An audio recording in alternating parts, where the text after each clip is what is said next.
देखिए बच्चों, ये जो आपकी सीरीज चल रही है कि बोर्ड में मोस्ट एक्सपेक्टेड या मोस्ट प्रोबेबल जिस टाइप के क्वेश्चन इस साल बोर्ड में आपके आने की प्रोबेबिलिटी जिन क्वेश्चनों की मैक्सिमम है, उस क्वेश्चन की सीरीज को हम लोग कवर कर रहे हैं। आज के लेक्चर में हम एक ऑब्जेक्टिव क्वेश्चन देखेंगे जो कि मैंने प्रीवियस ईयर के आपके पेपर को देखा और उसका एनालिसिस किया। तो ये जो ऑब्जेक्टिव क्वेश्चन मैं आपको बताने जा रहा हूँ, ये ऑब्जेक्टिव क्वेश्चन आपके बोर्ड ने मैक्सिमम टाइम, आप ये मान लीजिए 2002 से लेकर के 2019 तक के, ऐसा कोई ईयर नहीं था कि जो ऑब्जेक्टिव क्वेश्चन मैं अब आपको बताऊंगा ये पूछा ना गया हो। तो 2022 के लिए भी यही आपका ऑब्जेक्टिव मेरे तरफ से मोस्ट इंपॉर्टेंट क्वेश्चन होगा।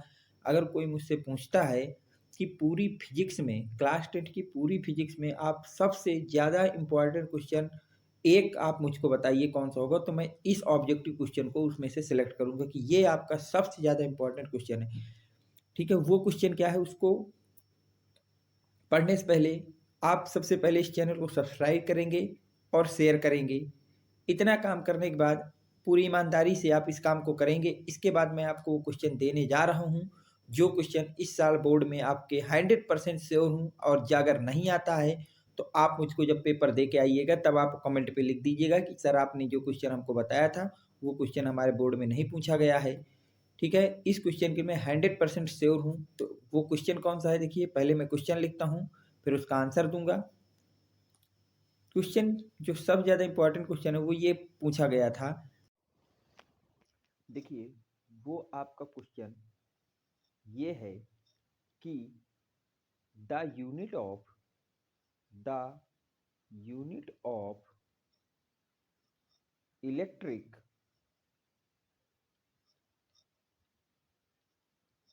Charge is. ठीक है, ऑप्शन आपके चार जो दिए गए थे पेपर में वो ये दिए गए थे कि जूल होती है, दूसरा ऑप्शन कहता है कूलाम होती है,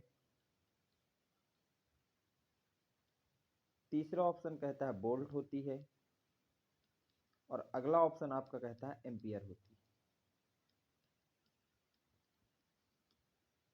तो जो क्वेश्चन आपको दिया गया था उसमें आपका ये बोला गया था कि जो आपके पास इलेक्ट्रिक चार्ज होता है, the unit of electric charge, जो आपके पास इलेक्ट्रिक चार्ज होता है उसकी जो यूनिट होती है वो जूल होती है, कूलाम होती है, वोल्ट होती है, एम्पियर होती है। याद रखिएगा, इलेक्ट्रिक चार्ज को क्यू से रिप्रेजेंट करता है, और क्यू की जो यूनिट होती है वो कूलाम्स होती है, कूलाम, या फिर होती है एम्पियर सेकेंड, एम्पियर सेकंड या फिर कूलाम होती है। तो यहाँ पे ऑप्शन में एम्पियर सेकंड तो दिया नहीं है, कूलाम दिया है, तो इसका बी ऑप्शन करेक्ट हो जाएगा। तो याद रखिएगा, इलेक्ट्रिक चार्ज की आपके पास दो यूनिट होती है, या तो कूलाम होगा या फिर एम्पियर सेकंड होगा। ठीक, इस क्वेश्चन को नोट करिए।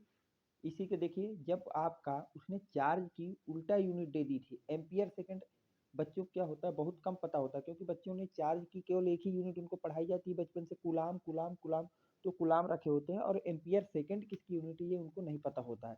तो बोर्ड वाले आपको इस वाले क्वेश्चन को मैक्सिमम टाइम पूछते हैं, तो इसको भी लिख लीजिएगा, एम्पियर सेकंड, एम्पियर सेकंड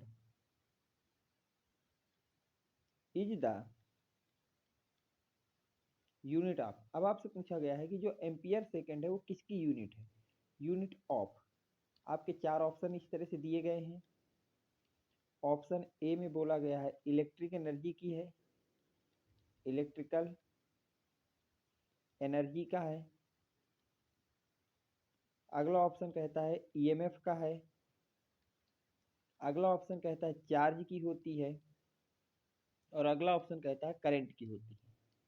देखिए, मैंने अभी आपको पिछले क्वेश्चन में ही बताया कि जो आपके पास एम्पियर सेकंड या कूलाम, ये दोनों यूनिट किसकी होती है, चार्ज की होती है। तो सी ऑप्शन इसका करेक्ट होगा। लिखिए भाई यहाँ तक, फिर आगे चलते हैं। ठीक, ओके। अगला क्वेश्चन कुछ इस तरह से है, जो आपको दिया गया वो ये दिया गया, the charge on a proton, on a proton is. चार ऑप्शन जो दिए गए थे वो कुछ इस तरह से थे। पहले ऑप्शन में बोला गया था कि इसका चार्ज होता है 1.0 इंटू 10⁻⁻⁻19 कूलाम। अगला ऑप्शन दिया गया था 6.25 इंटू 10⁻19 कूलाम। अगला ऑप्शन दिया गया था माइनस का 1.6 इंटू 10⁻19 कूलाम। और अगला ऑप्शन दिया गया था 1.6 इंटू 10⁻⁻19 कूलाम। तो याद रखिएगा, देखिए ये आपके चार ऑप्शन दिए गए थे। आपसे पूछा गया था प्रोटॉन का चार्ज कितना होता है। पहली बात याद रखिएगा, प्रोटॉन का चार्ज का मैग्नीट्यूड और इलेक्ट्रॉन के चार्ज का मैग्नीट्यूड सेम होता है। ठीक है, जो दोनों के चार्ज का मैग्नीट्यूड होता है वो सेम होता है। बस अंतर ये होता है कि प्रोटॉन का जो चार्ज होता है वो पॉजिटिव होता है और इलेक्ट्रॉन का चार्ज जो होता है निगेटिव होता है। तो सी ऑप्शन तो पहले ही गलत हो गया क्योंकि निगेटिव दिया है और हमसे चार्ज किसका पूछा, प्रोटॉन का। प्रोटॉन का चार्ज हमेशा पॉजिटिव होता है और वो चार्ज होता है 1.6 इंटू 10⁻⁻19 कूलम। याद रखिएगा 1.6 इंटू 10⁻⁻19 कूलम प्रोटॉन का चार्ज होता है। तो इसका डी ऑप्शन करेक्ट होगा। अगर इसी में इलेक्ट्रॉन का चार्ज आपसे पूछता तो आपका सी ऑप्शन करेक्ट हो जाता, क्योंकि इलेक्ट्रॉन का चार्ज हमेशा निगेटिव होता है और वैल्यू कितनी होती है 1.6 इंटू 10⁻⁻19 कूलम। इसमें से कोई नहीं सही होता क्योंकि सी में पावर प्लस की दी थी। ठीक है, तो प्रोटॉन का चार्ज के लिए आपका डी ऑप्शन बिल्कुल करेक्ट हो जाएगा। लिख लीजिए भैया, फिर मैं अगला क्वेश्चन लिखता हूँ।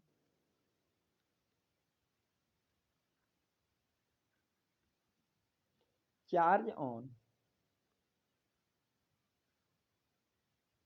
वन इलेक्ट्रॉन इज,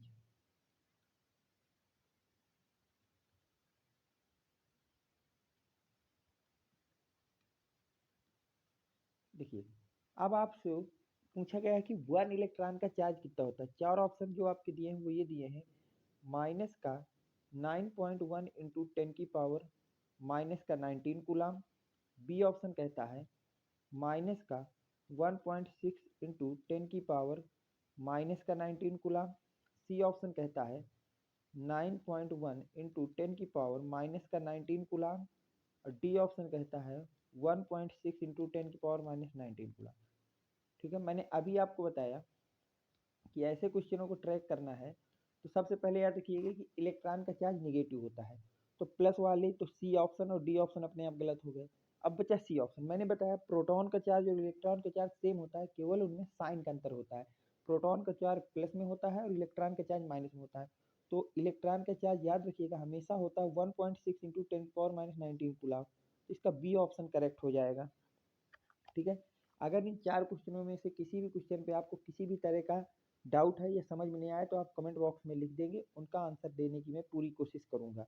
ठीक है, इन चार क्वेश्चनों को अच्छी तरह से समझ करके बार बार प्रैक्टिस करके इनको लर्न करिए और ये क्वेश्चन आपके बोर्ड के लिए वेरी मोस्ट इंपॉर्टेंट क्वेश्चनों में से हैं। ठीक है, इस वीडियो को ज़्यादा से ज़्यादा शेयर करिए ताकि ज़्यादा से ज़्यादा लोग अपने बोर्ड की प्रिपरेशन को अच्छी तरह से कर सकें। Thanks for watching, next video coming soon.